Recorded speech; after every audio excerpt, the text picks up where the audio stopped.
Kia ora whānau, te rāpare Whakataukii, Māori proverbial sayings, narratives, figure of speech. We've got one here today, whānau, on the tipu here, using our rākau to help facilitate or articulate the Whakataukii.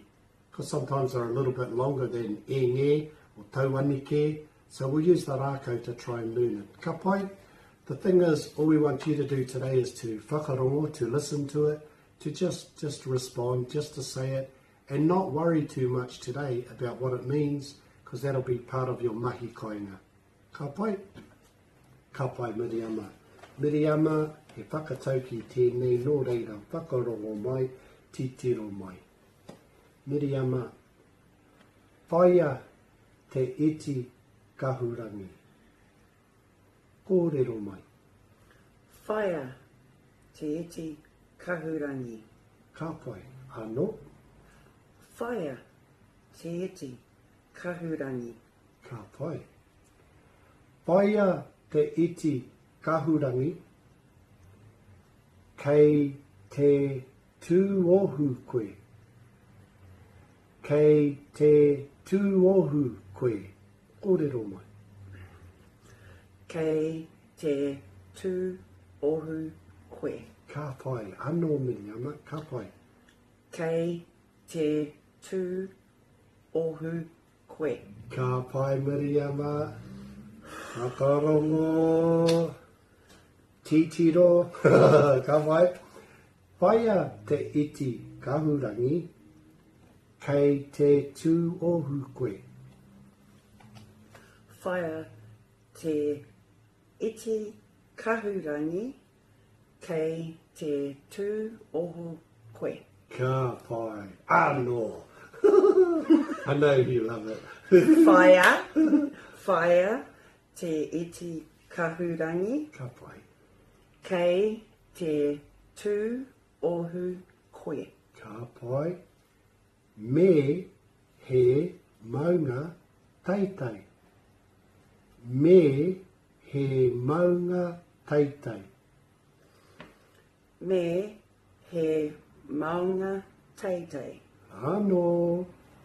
Me he maunga teitei. Ka pai, Miriama, ka pai, whakarongo ki te whakatauki. Whaia te iti kahurangi. Kei te tuohu koe, me he maunga teitei. Whaia te iti kahurangi. Kei te tuohu koe. Me he maunga teitei. Ka pai. Ka pai ni rā whānau a Miriama tino toki ia. Miriama, kati o karu. Kau e titiro, whakarongo. Kei ia koe.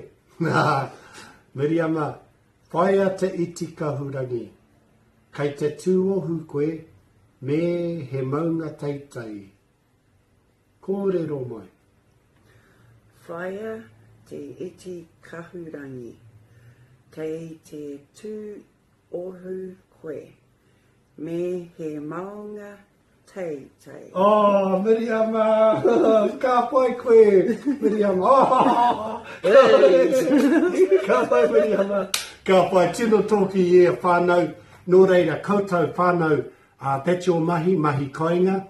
But let's make it relative to your reo, your journey, and you want to learn your reo and all the things you want.